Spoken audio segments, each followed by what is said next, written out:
The music in the lounge was a deep, resonant throb, a physical presence in the air. From his corner booth, Caleb watched the crowd ebb and flow, his gaze catching on a man sitting in the adjacent alcove. Liam. He was sprawled with a casual grace, one arm draped over the back of the leather seat, the other idly turning his phone over in his hand.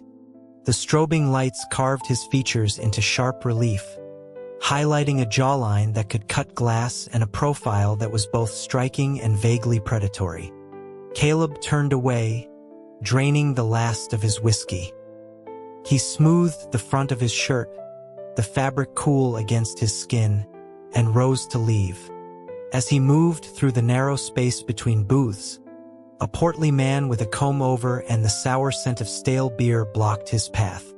The man offered a slurred proposition about showing him a good time. Caleb's expression remained impassive as he requested the man move aside. Stumbling slightly, the man chuckled and gestured with a stubby finger, insisting Caleb shouldn't be shy, that he had money. When a fleshy hand reached for his arm, Caleb's patience evaporated. He recoiled, his voice dropping to an icy whisper as he told the man to take his filthy hands off him.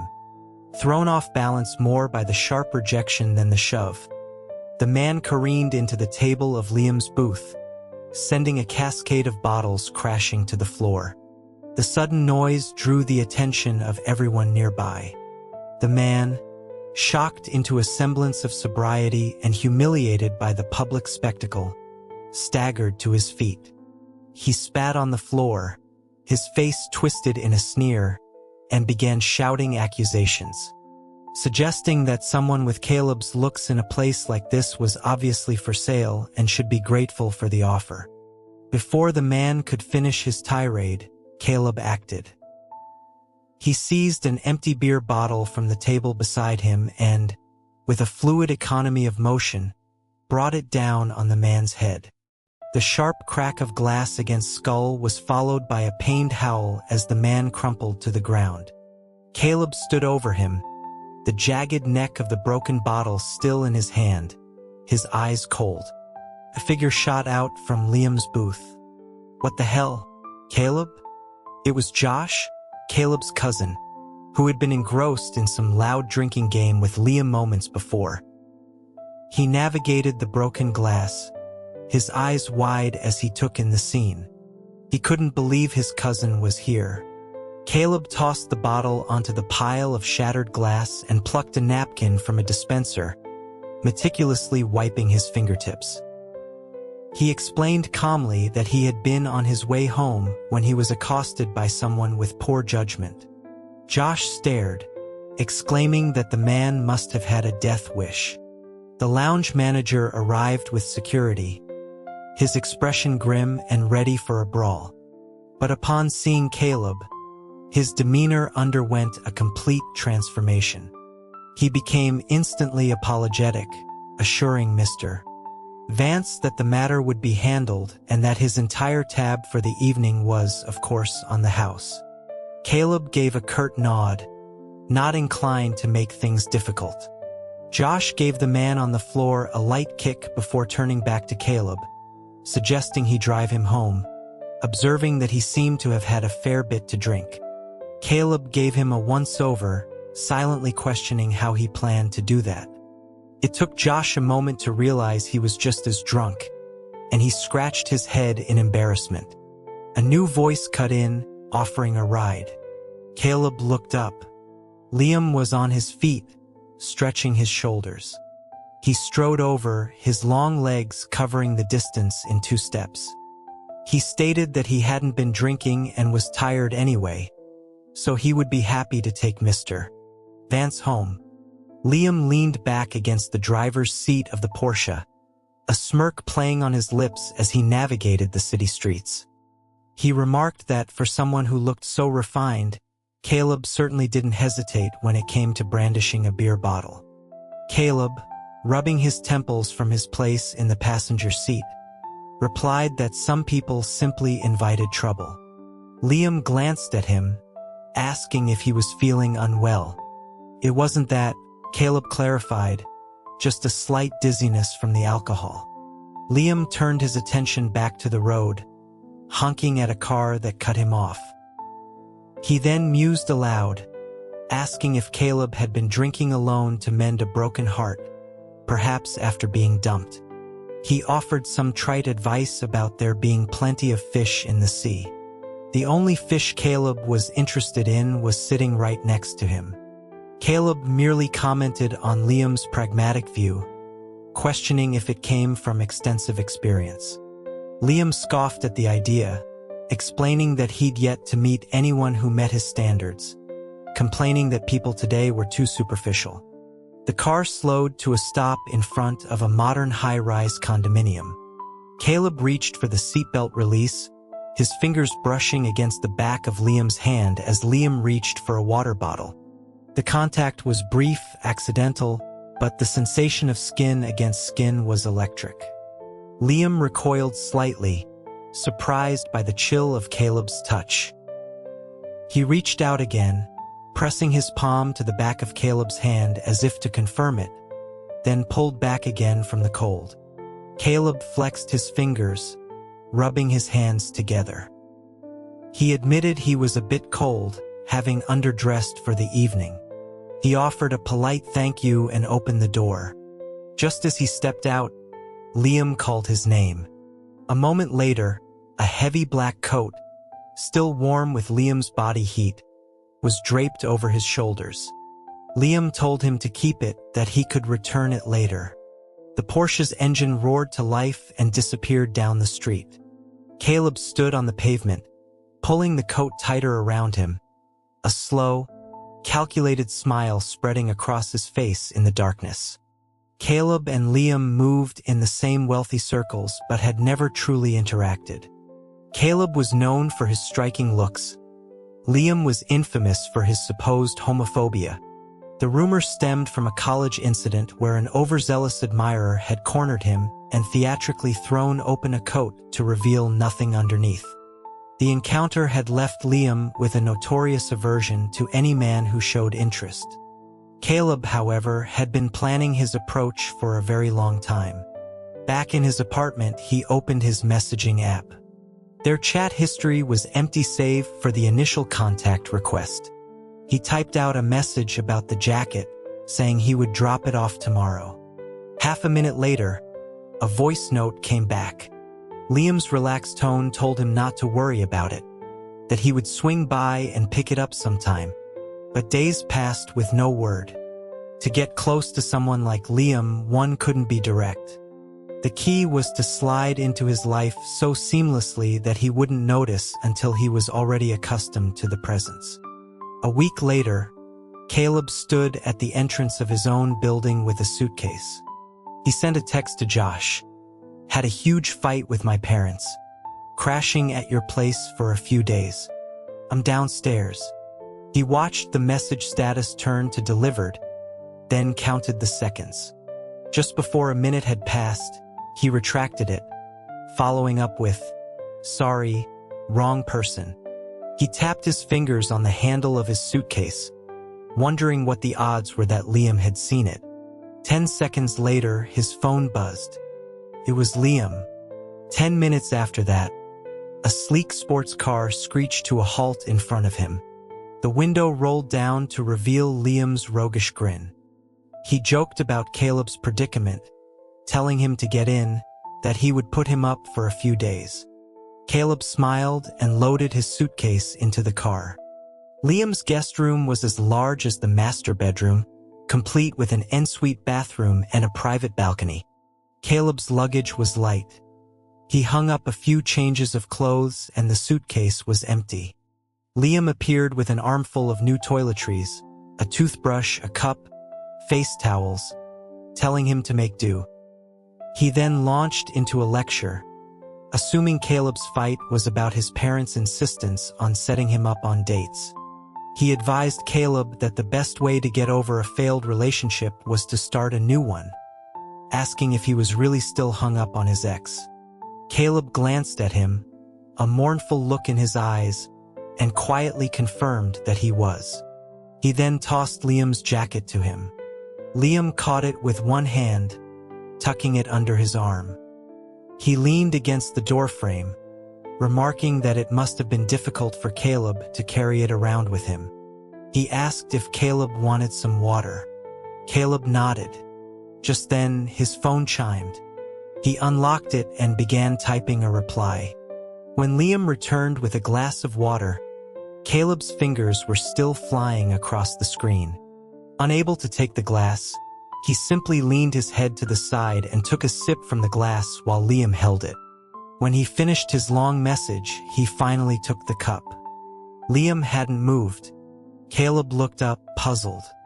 Liam seemed to be shaking himself out of a daze. He asked what Caleb was so busy with. Caleb raised an eyebrow, replying that he was arguing with his mother, and sarcastically offered to show him the messages. He then announced he was going to take a shower.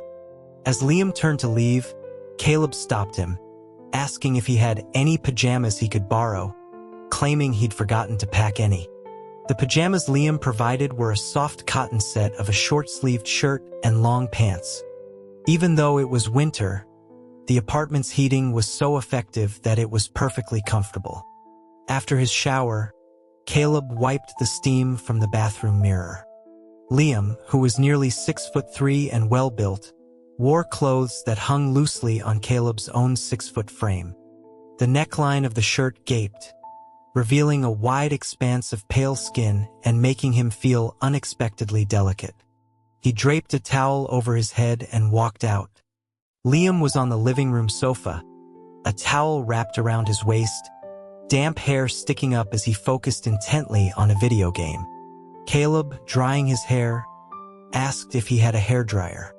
Liam glanced up from his game, pointing to a high cabinet and telling him to get it himself. Caleb looked up. There was no way he could reach it. He stood on his toes, stretching, but his fingers fell short. He was about to ask Liam for help when he noticed Liam's gaze was fixed on his waist. A strange question followed, Liam asking if anyone had ever told him his skin was very white. The query made Caleb turn and lean against the cabinet, a smile playing on his lips. He confirmed that he'd received all sorts of compliments. Pale, handsome, striking. He then asked if the esteemed Mr. O'Connell might be so kind as to retrieve the hairdryer for him. Liam tossed his controller onto the cushion as the screen flashed game over. He unfolded his long limbs and walked over, grumbling that beautiful people were always so needy, and jokingly asked if Caleb would need him to dry his hair for him too. He reached up effortlessly, pulling down a brand new, boxed hairdryer. As Caleb reached for it, Liam opened it himself, plugged it in, and aimed it at Caleb's head. The low hum of the dryer filled the space between them, a counterpoint to the rapid beat of Caleb's heart. Liam's long fingers carded through his hair, the sensation on his scalp intensely intimate. Soon his hair was dry and soft. Liam ruffled it playfully, remarking that he was well behaved. Caleb, without making it obvious, shifted his position. Liam was already close, his body half encircling Caleb's as he dried his hair. It looked as though Caleb had simply turned in his arms. A slight lean forward was all it would take to press his face against the bare chest visible through the opening of Liam's bathrobe. Caleb smiled and patted Liam's shoulder, complimenting his excellent service and saying he'd be a repeat customer. Liam let out a laugh and, setting down the hairdryer, made a move to playfully wrestle him. Caleb dodged, retreating quickly to the guest room. He slept soundly. However, he had a lifelong habit of sleeping in, impervious even to the loudest alarms. So when Liam started banging on his door the next morning, Caleb just pulled the covers over his head and rolled over. When the knocking yielded no results, Liam let himself in. He complained that Caleb was acting like a child, refusing to get out of bed when breakfast was already made. Caleb just burrowed deeper into the blankets. Liam's voice grew more insistent. He strode over to the bed and began pulling at the comforter, like a parent trying to rouse a teenager for a weekend tutoring session. As the covers were stripped away, Caleb turned over again, eyes still closed, and rolled directly into Liam's arms. He wrapped his arms around Liam's waist and murmured, "Machi, stop it. Let me sleep a little longer, be good." The person holding him went completely still. The incessant chatter ceased, and the sudden quiet was blissful. Caleb snuggled closer, shifting a leg to get more comfortable, and in doing so, brushed against the very normal physiological reaction most men have in the morning. He slowly opened his eyes, his gaze landing on the Adam's apple just inches from his face. He watched it bob nervously. A faint blush crept up the side of Liam's neck to the tip of his ear. After a moment, Caleb pulled back slightly and sat up, rubbing his eyes as if just waking up. He asked why Liam was there, claiming he hadn't been fully awake. Liam, stiff as a board, awkwardly adjusted his stance and stood up. He stammered that he was just calling him for breakfast, chiding him for sleeping in. Then he marched out of the room, head held high, a picture of confidence that was only slightly undermined by the fact that he was nearly walking in step. Caleb smiled and got out of bed. 10 minutes later, he was at the dining table, eating one of Liam's semi-burnt fried eggs. Liam kept stealing glances at him, looking like he wanted to say something but couldn't find the words. The expressions that crossed his face were a captivating drama.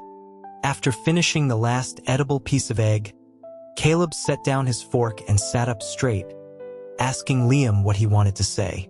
After a long, tortured pause, Liam finally managed to ask if Caleb had mistaken him for his ex-girlfriend. He then asked, with a strained voice, if her name was Machi. Caleb explained that Machi was his Alaskan Malamute, who always slept in the same room with him. He asked if there were any other questions. The tension in Liam's shoulders visibly dissolved. "Oh, a dog," he said, a wave of relief washing over him as he turned back to his own food, a hidden joy in his movements. Caleb pushed his chair back and stood up. He thanked Liam for breakfast but suggested he might want to try the diner downstairs in the future, for efficiency's sake. Liam playfully dropped his fork, calling him an ungrateful brat for not appreciating the effort. As Caleb turned to leave, Liam asked where he was going. Caleb turned back, confused. "To the office." Liam laughed, got up, and walked over to him. He raised a hand and gently wiped the corner of Caleb's mouth with his thumb, removing a tiny crumb of egg. Then he popped the crumb into his own mouth, his tongue darting out to catch it. Caleb froze for a second. Liam, mischievous, ruffled his hair and said he would drive him. Caleb began his extended stay at Liam's. For reasons unknown, Liam started filling the guest room with things. An identical rug to the one in his own bedroom, a giant, life-sized Alaskan Malamute pillow, an aromatherapy diffuser for better sleep. Everything was provided for except for pajamas.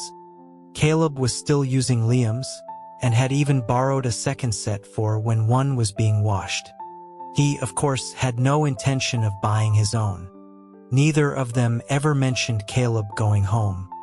After about a month, Caleb discovered one of Liam's stranger quirks, a fascination with cool skin. Liam loved the sensation of touching skin that was slightly cooler than normal body temperature. And Caleb, due to his constitution, was perpetually cool to the touch. One day, they were sitting side by side on the sofa, each occupied with their own devices, when Liam's hand brushed against Caleb's arm. His eyes lit up. From that moment on, a switch was flipped. Caleb became, in a sense, his personal touchstone. Every night, Liam would gravitate towards him, running the back of his hand up and down Caleb's arm, again and again. He was particularly fond of the soft skin on the underside of his upper arm, a spot he seemed to find endlessly fascinating. "Just one more minute," Liam would plead. Caleb, his face a mask of weary resignation, pulled his arm away. He protested that Liam had been at it for half an hour and was going to rub his skin raw. He told him to back off. "Just 5 more minutes, then." Caleb refused and stood up quickly, intending to escape, but Liam caught the hem of his shirt. A sharp tug sent Caleb off balance, and he stumbled, landing squarely on Liam's lap. He was suddenly trapped in Liam's embrace, his head knocking against Liam's chin. He let out a hiss of pain. Liam, instinctively trying to steady him, had wrapped an arm around his waist. But in the tumble, Caleb's shirt had ridden up, and Liam's palm was now pressed directly against his bare skin. It was an intimate, dangerous position. Caleb looked up, glaring at him. But Liam just grinned, completely unfazed, and said, "See? Where are you going to run now?" He then added, as if making a scientific discovery, "Your waist is cool, too. Let me feel." Before Caleb could react, Liam's fingers began to explore. An unexpected jolt of ticklishness made Caleb bury his face in Liam's neck, an involuntary, breathy sound escaping his lips. Liam froze, as if he'd been electrocuted. The hand on Caleb's waist lost its strength. The atmosphere shifted. Leaning so close, Caleb could feel the subtle changes in Liam's body. He looked up and met a pair of dark, intense eyes, a new light gleaming in their corners. Pretending not to notice anything, Caleb captured the hand at his waist, grabbed a throw pillow from the sofa, and smacked Liam over the head with it. "Are you trying to strangle me?" he demanded. Liam's face reverted to its earlier playful expression. He tightened his grip with one arm while his other hand shamelessly returned to the soft skin of Caleb's upper arm. He bargained that if Caleb let him touch it a little longer, he would take him out for a great meal the next day. Liam held him there for another 5 minutes, a look of sublime contentment on his face. Only when the trashy revenge drama on TV had ended did he benevolently and reluctantly release Caleb. Shaken, Caleb lay in his own bed, silently reciting the Serenity Prayer for the 30th time to quell the heat Liam's touch had ignited. It had taken every ounce of his self-control not to react. He let out a long, hot breath and closed his eyes in frustration. The next morning, he was ripped from his slumber by someone physically pulling him out from under the covers and shaking him. Liam's cheerful voice announced that it was time for the promised meal. Caleb, eyes barely open, swatted his hands away and fell back onto the pillow, grumbling that there wasn't a meal in the world he hadn't tried, and besides, it was only 9 in the morning. Liam was relentless, arguing that it was already late. By the time they got ready and drove to the restaurant, it would be noon. He then implemented his tyrannical plan, dragging Caleb from the bed and into his own room. He held up a blue shirt, asking for an opinion, then a black one, wondering if it was too somber. Caleb leaned against the wall, arms crossed, yawning as he watched Liam model outfit after outfit. He drily asked if Liam was going to a job interview or a coronation, offering to order him a custom-made suit of armor. Liam stripped off his shirt, revealing a lean, muscular torso, and began putting on a fresh one. He announced that today was his 28th birthday and a man had to look his best. An hour later, Liam was dressed in a tailored suit, a stylish overcoat, his hair perfectly coiffed with pomade, and a hint of expensive cologne. He proudly led Caleb out the door. He lived on the south side of the city, but the reservation was at a private restaurant on the far north side. By the time they arrived, it was indeed almost noon. The place was exclusive and elegant, exactly Caleb's style. Liam ordered quickly, Soon after, a woman in a slinky slip dress and flawless makeup approached their table, stopping beside Caleb. She asked if she could have his number. Liam, who had been looking at his phone, snapped his head up. Caleb politely shook his head, apologizing and explaining that it wasn't convenient. The woman was undeterred. She tucked a lock of wavy hair behind her ear and leaned in closer, asking if he had a girlfriend or was married.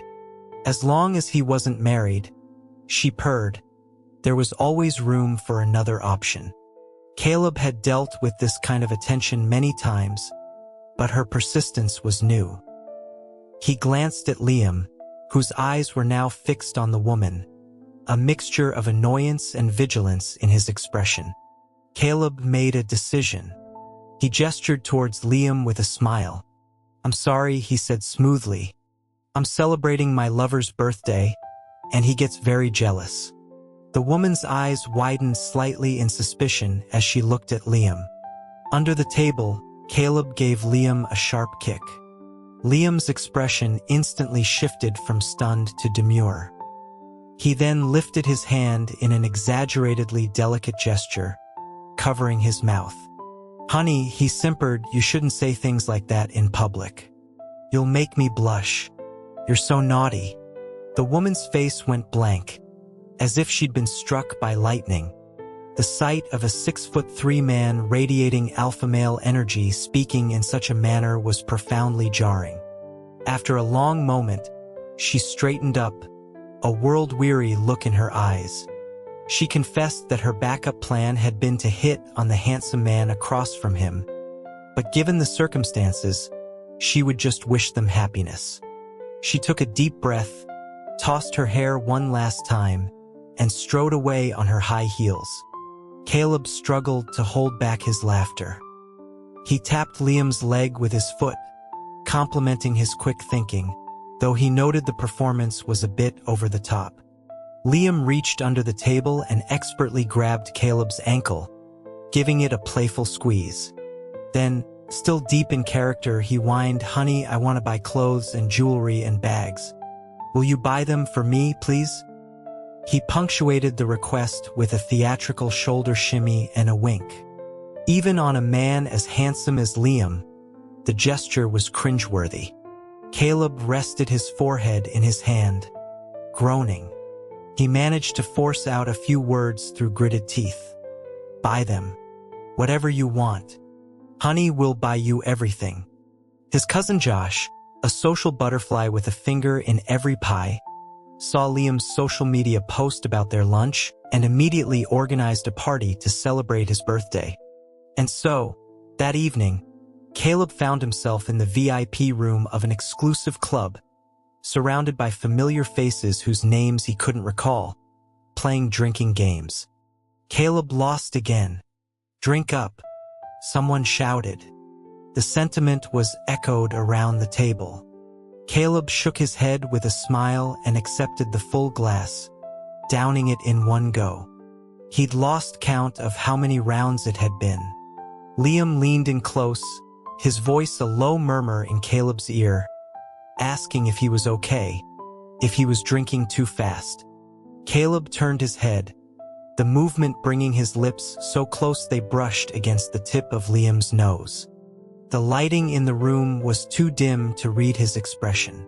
Caleb smiled faintly and, mimicking Liam, leaned in close to his ear, his warm breath ghosting over Liam's skin as he whispered back that he could drink more. The next round of the game ended, and once again Caleb had lost. The cheering grew louder as another full glass was placed in front of him. He was about to reach for it when another hand, long-fingered and well-defined, intercepted it. "He's had too much. I'll take this one for him," Liam announced, raising the glass. But a boisterous guy with red hair grabbed his arm, protesting that it was a rare occasion and that letting him drink for Caleb was cheating. The sentiment was echoed by others, including Josh, who hollered that Liam shouldn't worry, his cousin could outdrink their father. Caleb chuckled and took the glass from Liam's hand. Amidst Liam's slightly frowning gaze, he drank from the exact spot Liam's lips had touched and finished it all. He then stood, announcing he was going to the restroom.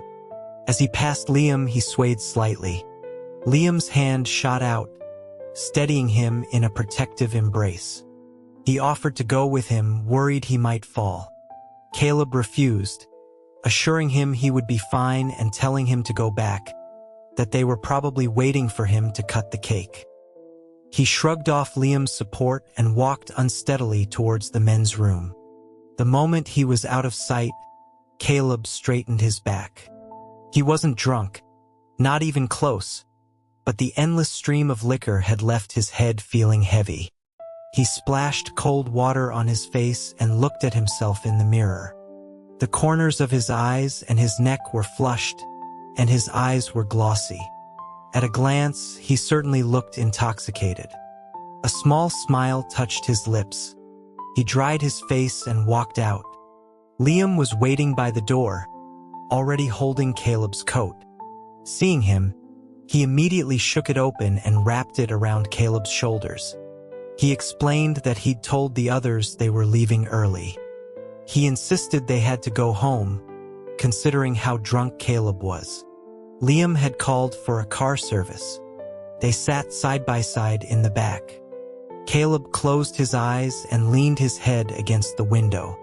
When the car stopped at a red light, inertia sent him lurching forward. He righted himself by resting his head on Liam's shoulder. He didn't open his eyes, but he could feel the intense, almost tangible heat of Liam's gaze on him. After a long moment, Liam gently brushed the hair from Caleb's forehead, his fingertips trailing down his cheek to his lips, where they paused. Then he silently shifted his body, allowing Caleb to lean more comfortably against him. He murmured something so softly it was almost inaudible about how he must be truly insane. Pretending not to have heard, Caleb made a soft sound and burrowed his face into the crook of Liam's neck. A warm palm came to rest on the back of his neck, then moved to his back, holding him steady. Liam's voice was a low growl, him not to move around too much, that it wouldn't be his fault if Caleb fell. Liam practically carried him into the apartment, depositing him on the sofa before stretching his own tired shoulders. He took off his jacket and undid the top 2 buttons of his shirt, then bent down to remove Caleb's shoes. He asked if he wanted some water. Caleb, his eyes half open, whispered that he did. While Liam was in the kitchen, Caleb shed the heavy coat. The apartment was warm and stuffy. Liam returned with a glass, and Caleb drank from it while Liam held it steady. He noticed Liam had thoughtfully added honey. The warm liquid soothed his stomach. After a few sips, he waved his hand to indicate he'd had enough. Liam set the glass down and leaned in close, asking if his head still hurt. Caleb shook his head and let himself fall against Liam's chest. His hot breath ghosted over Liam's neck, right over the Adam's apple that was now moving erratically. Perhaps the alcohol had indeed numbed his inhibitions. He stared at it for a moment, then leaned in and bit down. Anything a drunk person does can be excused. The hand on his waist tightened instantly. Liam's voice was suddenly hoarse. Before he could form a word, Caleb pushed him down onto the sofa, flipping himself on top of him. Their chests were pressed together so tightly there was no room for air between them. He lay on top of Liam, his fingers tracing the shape of his lips before gliding down to his chest. "Liam," he murmured, "I have a birthday present for you." Liam's eyes were dark pools, like vortexes threatening to pull him in. "What is it?" he asked. Caleb let out a soft laugh. He cupped Liam's jaw, tilting his head back slightly, and then lowered his own mouth to his. The kiss was warm and soft. Liam didn't close his eyes, his gaze intense, like a storm about to break. When the kiss ended, Caleb's lips still brushing against his, he whispered, "My gift to you." is me. Liam seemed to have been waiting for those words for a very long time. The moment they were spoken, Caleb felt the world turn upside down. Liam had hoisted him into his arms and was striding purposefully toward the master bedroom. The experience was, to put it mildly, disastrous. For one, Liam was impressively endowed to a degree that was more intimidating than arousing. For another, he was a complete novice with no finesse and negative technique.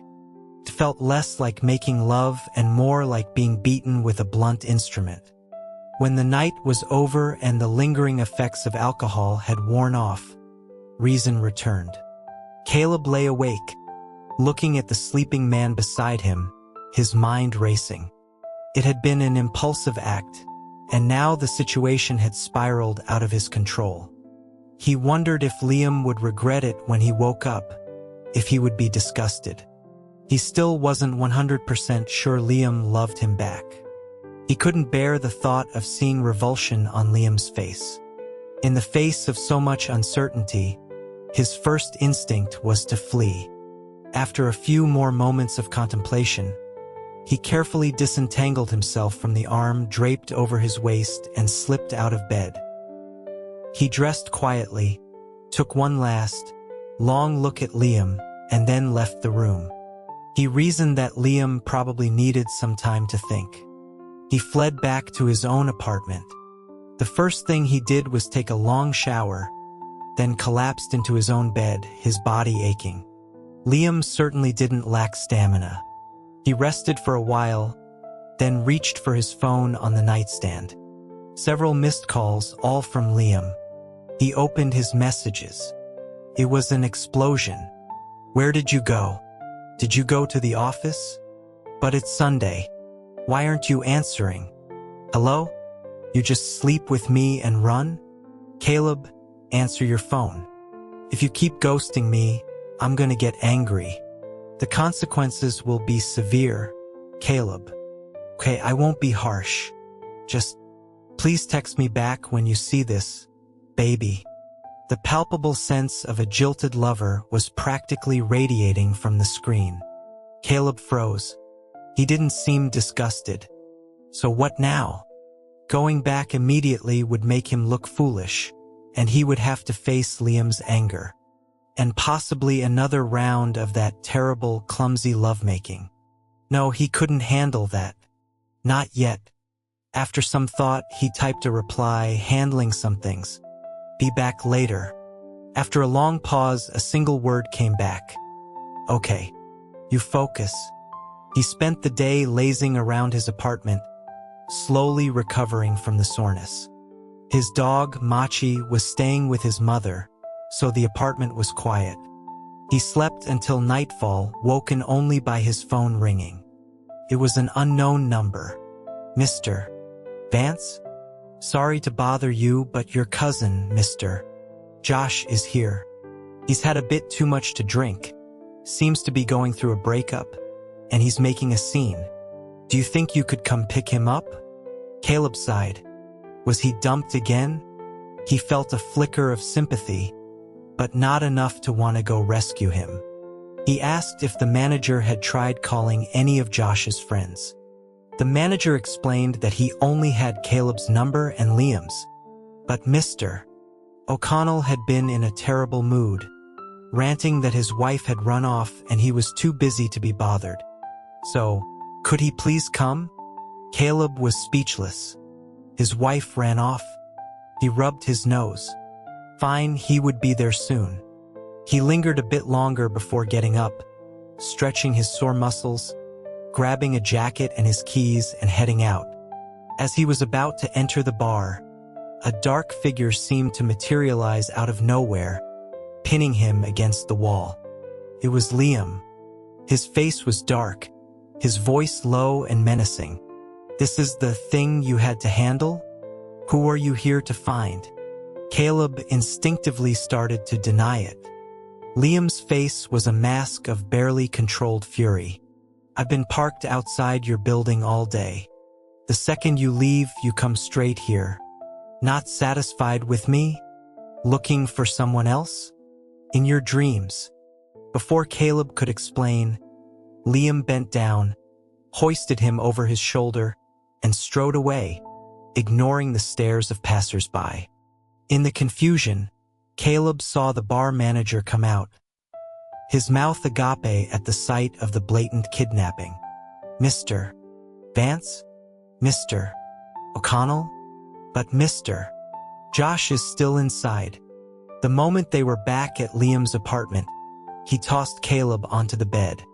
They sat facing each other, Liam's expression thunderous. We need to talk about last night. Caleb grabbed a pillow and hugged it to his chest, his hands clenching unconsciously. What is there to talk about? In response, Liam swept a pile of items from the nightstand onto the bed in front of Caleb. He laid them out in a neat row: a black CR card, a thick stack of property deeds, several sets of car keys, and a folder of stock agreements. This is every card I have. All my money is in there. You'll handle the finances from now on. Besides this place, I have 3 other properties downtown. Here are the deeds. 5 cars, 2 motorcycles, all in the garage. Take your pick. And this is my 30% stake in O'Connell Industries. Do you have any other questions about my personal assets? Liam pushed everything towards him, like a child eagerly showing off his treasures, but his expression was deadly serious. Caleb's eyes scanned the items, then returned to Liam's face. After a long moment, a smile broke through. Nothing special. I have everything you have. Maybe more. Liam ground his teeth, letting out a frustrated breath. He snatched the pillow from Caleb's arms and, with a powerful tug, pulled Caleb onto his lap, crushing him into his embrace. The priceless documents and deeds were unceremoniously knocked to the floor. Liam rested his chin on the top of Caleb's head. I don't care, he said, his voice thick with emotion. I like you, and you started this. You have to take responsibility. Warmth flooded Caleb's chest, a joyous current flowing from his heart to every limb.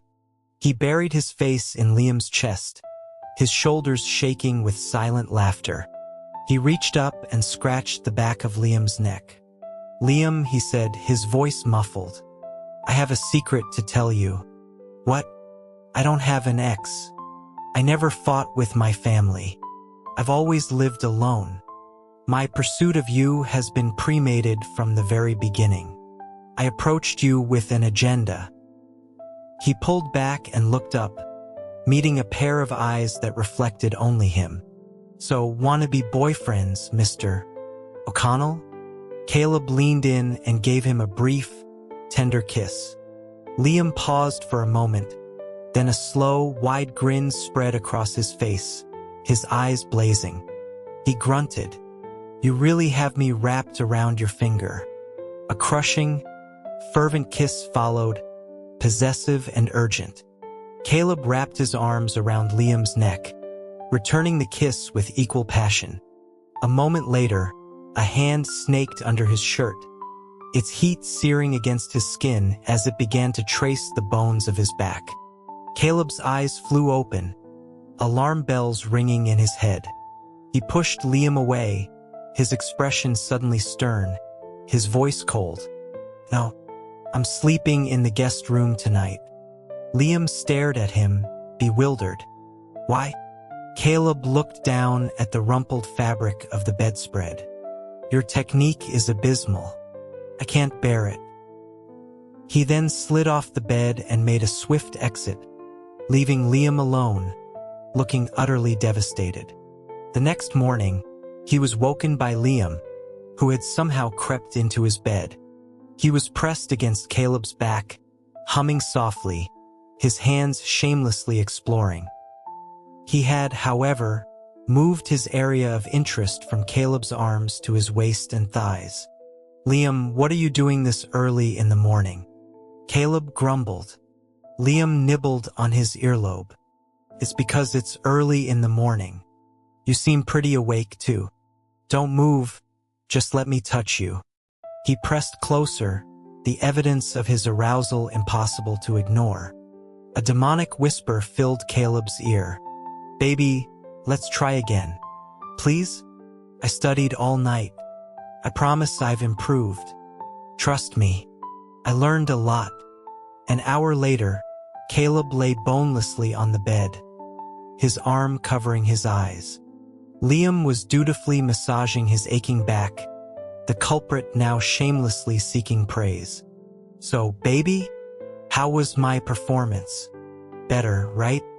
"Marginally," Caleb croaked, his voice hoarse. Then, with a trembling leg, he ruthlessly kicked him off the bed. Everyone agreed that Liam O'Connell had changed. He started going home at a reasonable hour. His social media was a constant stream of nauseatingly sweet couples photos. He adopted the persona of a doting, 24/7 husband, radiating the blissful aura of a married man wherever he went. He would even boast to stray dogs about his beautiful partner. Their acquaintances offered congratulations, but his close friends, including Caleb's cousin Josh, were in a state of shock, as if they'd witnessed a planetary collision. Isn't Liam supposed to be the world's biggest homophobe? Why is he kissing and cuddling Caleb? Am I hallucinating? This must be what it feels like to be on drugs.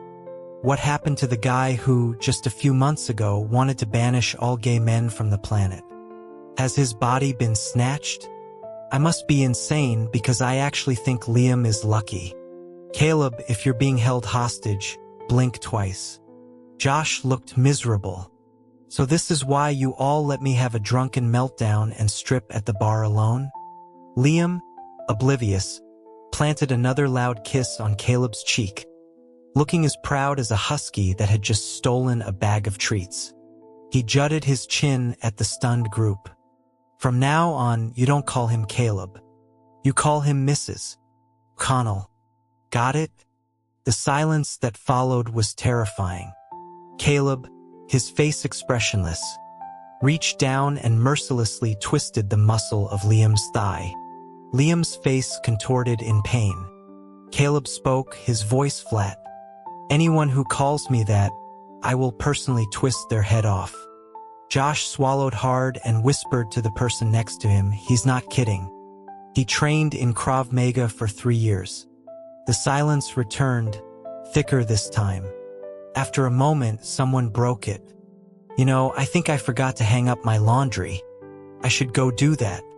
Another chimed in, "I didn't make my bed. I forgot to feed my cat. I left the stove on." Within 5 minutes, only Josh remained, staring at his phone with a look of utter despair. "Caleb, Aunt Carol is asking me if you're finally dating someone. What am I supposed to tell her?" For the 50th time that evening, Caleb removed Liam's hand from his upper arm, giving him a reproachful look. "Just tell her I'm bringing her son-in-law home for the holidays." Liam, fresh from a shower, sat down beside him, toweling his hair dry. Caleb closed his laptop, having sent his last email of the day. "Why is my mom asking you about my love life?" he wondered. Liam chuckled. "Because you never talk about it, and you fought so hard against all her matchmaking attempts. She thinks you have a tragic, unrequited love in your past and is afraid to bring it up." Liam couldn't help but laugh out loud. Caleb grabbed the front of his bathrobe, pulling him closer. The fabric strained, revealing more of his well-defined chest. "So, my dear, are you prepared to meet the in-laws?" Liam's smile was huge. He wrapped his arms around Caleb and kissed him soundly. "Of course. The house is in your name. Name your price for the dowry. If I have to kneel on gravel or get hit with a broom, I can take it. I'm tough." Caleb rolled his eyes. "That won't be necessary. But what do my parents like? Handbags? Antiques? We have to make a good first impression. Maybe we should just make a baby to bring as a present." "Are you crazy? And where do you think you're putting your hands?" "Stop that. Come on, this is my right as your husband. Just a little touch. No, I haven't showered yet. I'll help you wash. Come here, baby. Give me a kiss. Liam tilted Caleb's chin up, his eyes full of an all-consuming love that shone under the bright lights of the room. Their fingers intertwined, hearts full to bursting. Liam covered Caleb's eyes with his hand, his hot breath sweeping across his skin as he spoke, his words an intimate and cherished vow. I will love you forever, until my bones are dust in the sea.